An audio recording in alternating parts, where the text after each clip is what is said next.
selanjutnya terkait dengan dana abadi pesantren akan disampaikan oleh Kiai Haji Marsudi Suhud. Padanya saya persilahkan. Assalamualaikum warahmatullahi wabarakatuh. Waalaikumsalam warahmatullahi wabarakatuh. Bismillahirrahmanirrahim. Alhamdulillahirabbil alamin. Shalatu wassalamu ala asrofil anbiya'i wal mursalin. Sayyidina wa maulana Muhammadin sallallahu alaihi wasallam wa ala alihi wa ashabihi ajmain amma ba'd. Lama anal kiram mahabaiban al-fadil masyaikina wabil khusus senior kita ini Bapak Marwanda Sopang, sahabat kita Ketua Umum PBPMII Muhammad Abdullah Sukri, dan Bapak Kiainya Kementerian Agama Dr.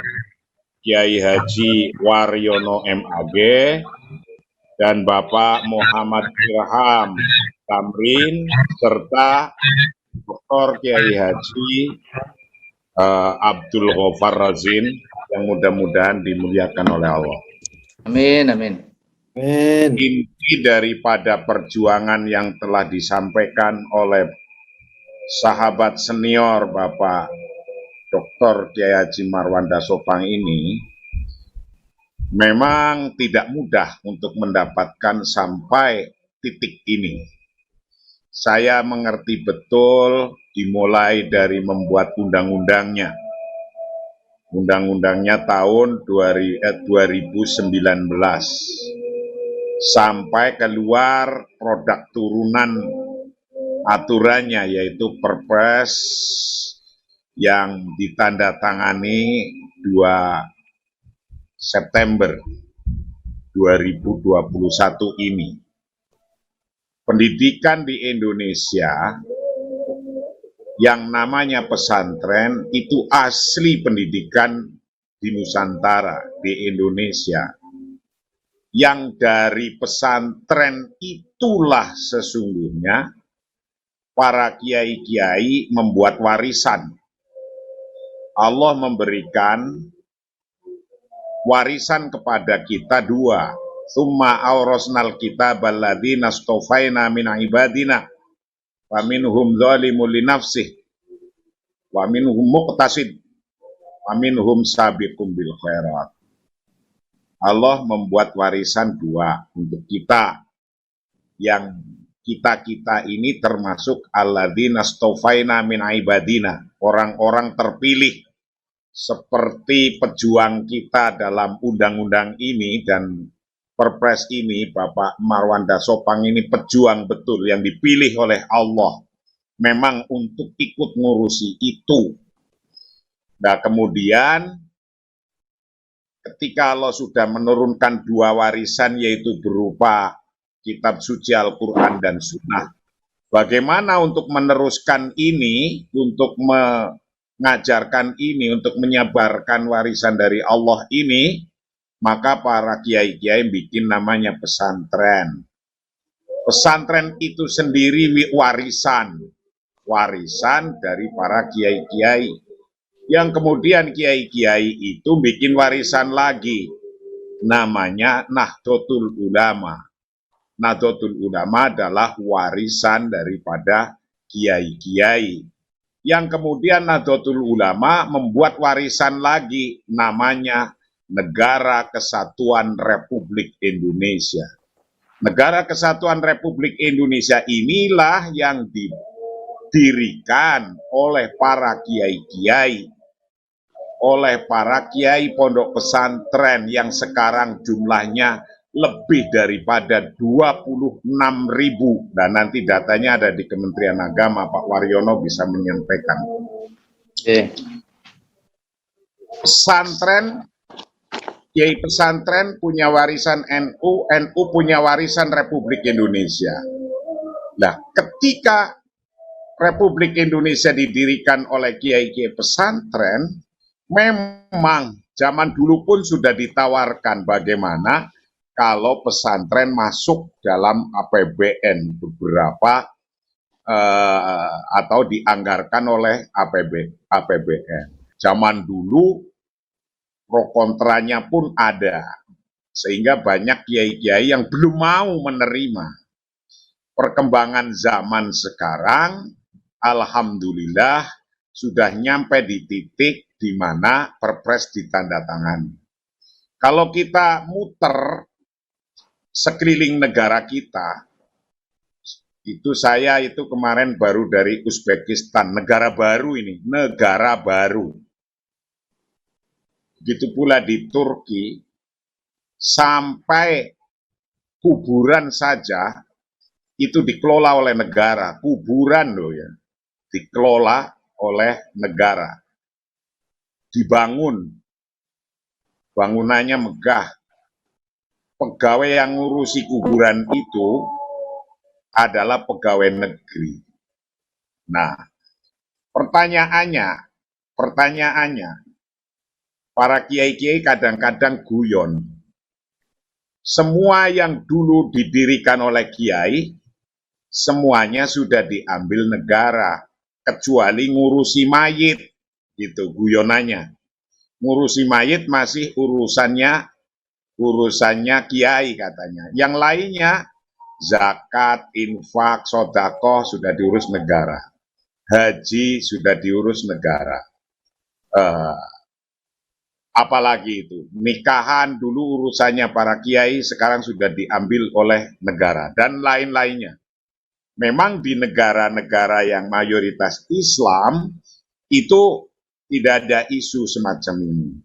Nah, maka dulu ada isu, maka ada kiai yang tidak berkenan untuk masuk anggaran ini. Nah, putaran hari ini sudah nyampe bahwa entah berapa jumlahnya, nanti kayak apa, apakah itu diambilkan oleh dana pendidikan, dana abadi itu, apakah dana abadi itu akan dengan pokok modalnya juga di yang 90 triliun itu nanti dibagi-bagi, atau sesungguhnya yang 90 triliun akan dikelola dulu, yang kemudian hasil kelolaannya nanti akan dibagikan kepada masyarakat atau pondok pesantren ini, kita nanti akan ingin tahu lebih jelas dari Kementerian Agama.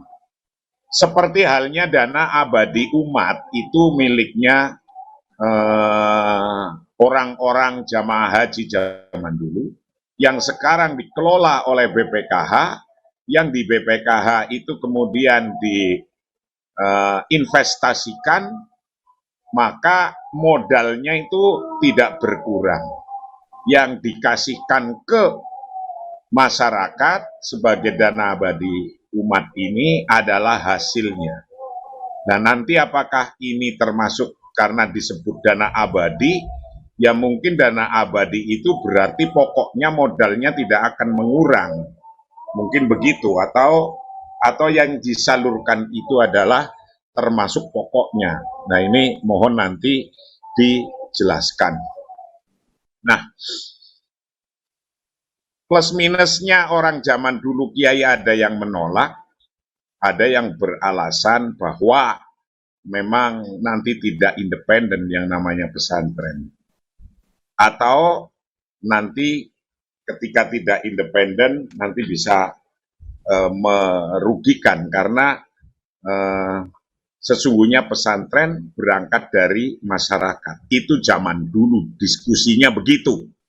Lah, zaman sekarang sudah nyampe, karena sesungguhnya juga negara ini adalah warisannya para kiai-kiai, maka ketika negara ngurusi warisannya kiai berupa pesantren, itu adalah sebuah kewajiban.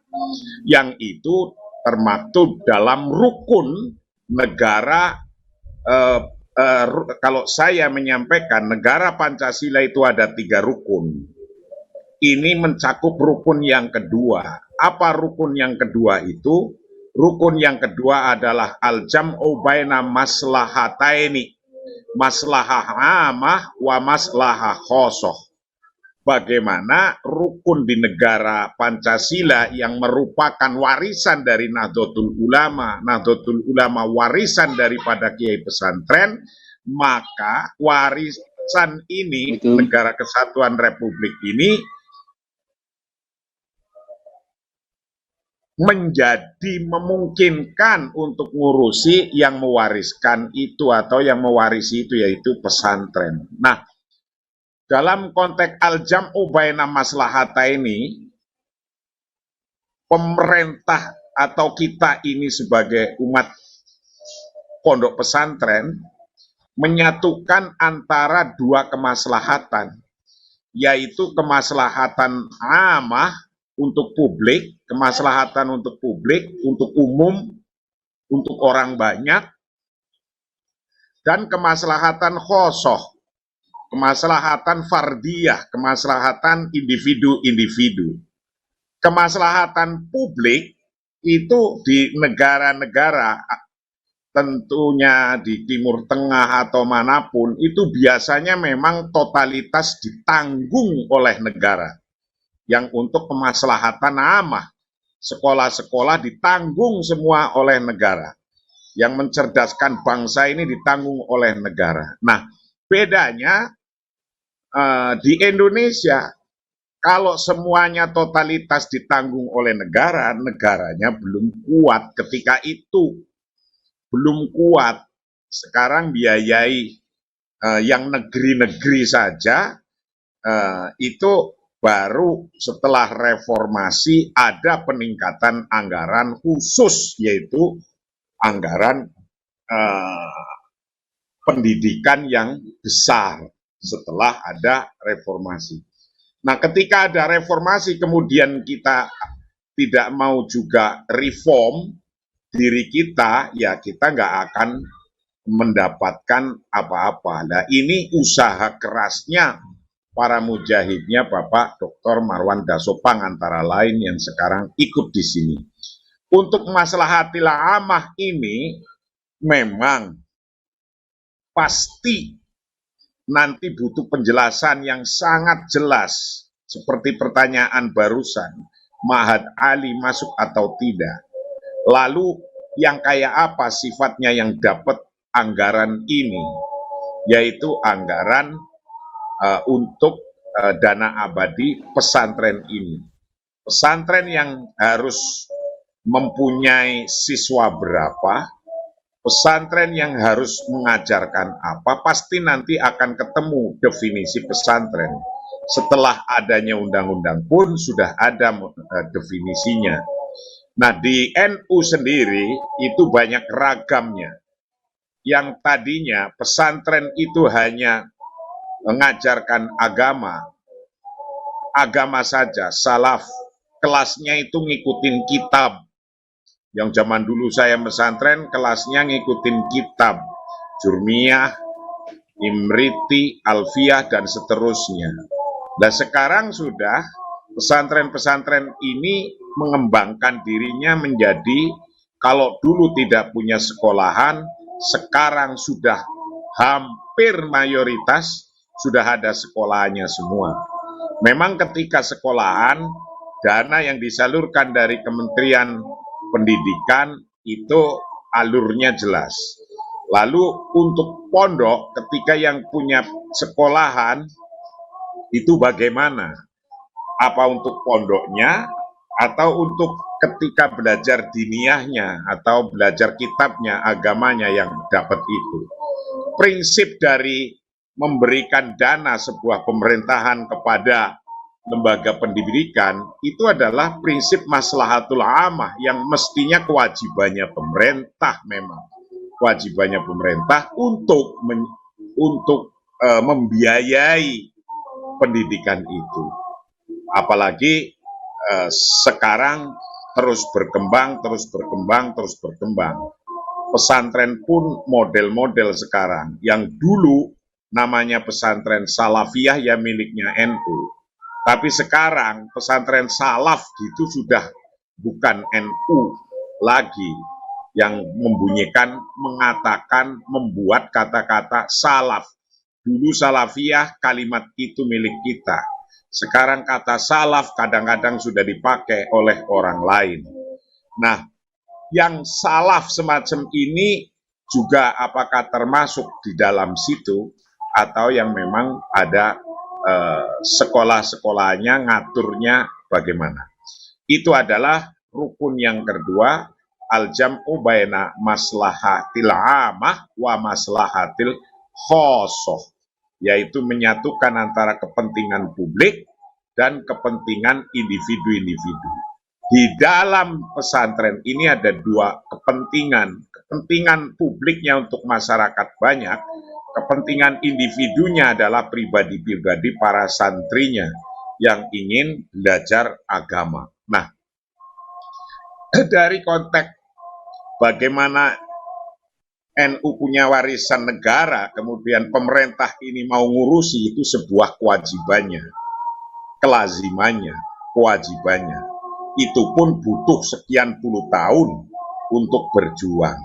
Maka alhamdulillah setelah kita bisa ikut berjuang di DPR, bagi orang yang jadi DPR, orang-orang NU, baik melalui partainya yang dilahirkan oleh NU, ya kita dari PBNU mengucapkan terima kasih sekali.